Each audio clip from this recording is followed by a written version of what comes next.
Bum bum bum bum bum bum bum bum bum bum bum bum. The Peter Dislike Show. Bum bum bum bum bum bum bum. I've been thinking about a few things that I want to sort out when I get home from this trip. The first thing that comes to mind is that I'm staying in a hostel and I have good chemistry with everybody here, whether it be the owners of the place, the employees, and the other guests. And I'm at peace because I know that if I were to get COVID again during a hot weather season, that I'm not going to be all alone. That's what destroyed me, and that's what has been destroying me. I can't say the same thing about when I get home. Back home, I very seldom have good relations with my roommates. Americans are very individualistic. Even the foreigners that come to the United States become very brainwashed by the establishment. Everybody quickly drinks the Kool-Aid. Actually, strike that. They drink the Russian spy tea, polonium 210, right? Not just cyanide these days, and quickly become individualistic themselves, right? Even when I have Asian roommates, I don't have the same good chemistry with it because they quickly drink the Russian spy tea within a few moments of coming to the United States. It seems like. And that's what destroyed me, not only just last summer, but even after I recovered from the COVID, even after the weather had cooled down, I worried about the next time I ran into such a situation. And I'm not as consumed by that, and it makes it a lot easier for me to go about my life because I'm not worried about preparing for next time, and so I could actually think for the long term, right? So when I go on a date here in Taiwan, I'm not as consumed. Oh my God, who's going to take care of me next time I get anything wrong? And I get to think more long term, right? And I think most people here in Taiwan also have a much longer time horizon than back home in the United States, right? And the other thing I noticed is that I find that I need to be more financially independent because I make a lot of bad decisions at work in large part because I feel constrained, right? When I get into conflict, and trust me, conflict happens everywhere, even amongst the best of, like even with the good chemistry I have with my roommates, conflict happens.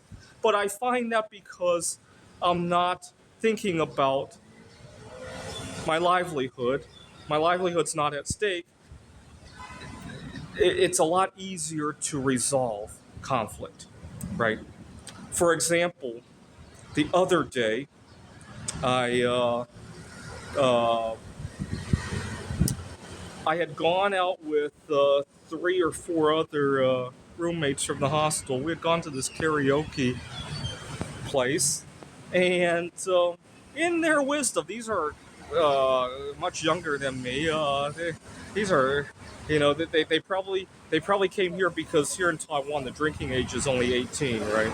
I don't know about the other countries where they came from, but in their wisdom, they decided it would be a better deal to buy a whole 24 pack of beer. I'm like, how are you going to finish all that? I don't drink.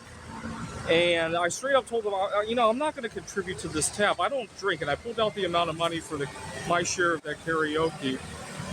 And then I thought to myself, this is the kind of attitude I need to have at work, but I often can't because my livelihood depends on it. And the next thought I had was when I make $1 million off of my Lego art, I'm gonna still go to my day job, and I'm actually gonna be able to be myself. And I need to sort this out because needing my livelihood is pigeonholing how I do my job, and it really shouldn't. I need to sort out how to make it not, at least not as much, right? Uh, I have yet another conflict with some people, especially I hate to name names, but especially people who come from a certain culture are really entitled. I mean, it's one thing if somebody complains about noise, right? It's quite another when somebody feels completely entitled to a perfectly silent place. And some people are just really entitled about that. I had another disagreement with another guest, and once again, without the constraint of my livelihood, here it's one thing when this kind of argument happens at work. It's quite another when I packed very lightly and I literally could just walk out of the hostel and walk 2 blocks down and go into another hostel.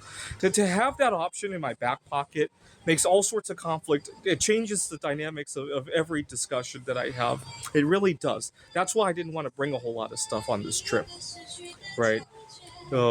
Think about that the next time you travel, or even when you go home to your family, or move into a new home, whatever the situation is.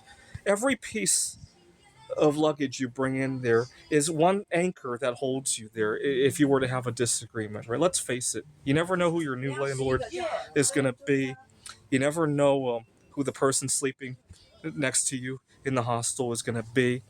And think about that, right? When you're thinking about bringing extra clothes or all that.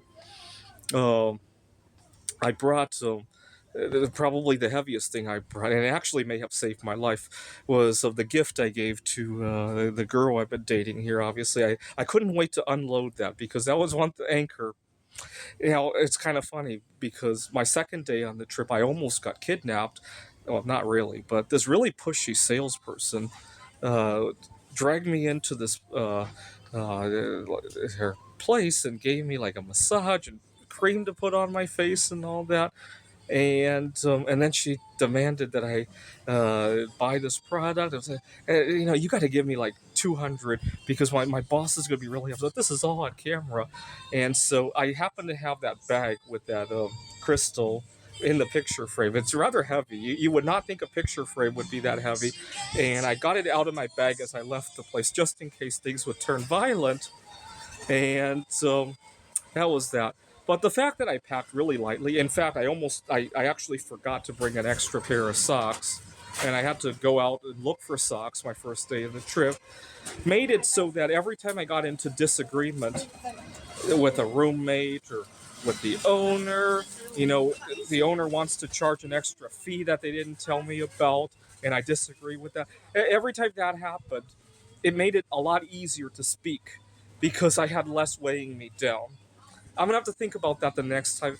I'm gonna start move. I'm gonna start cleaning up my storage locker when I get. I have a storage unit for my art, and I'm going to declutter a little bit so that I can actually be me when I need to be.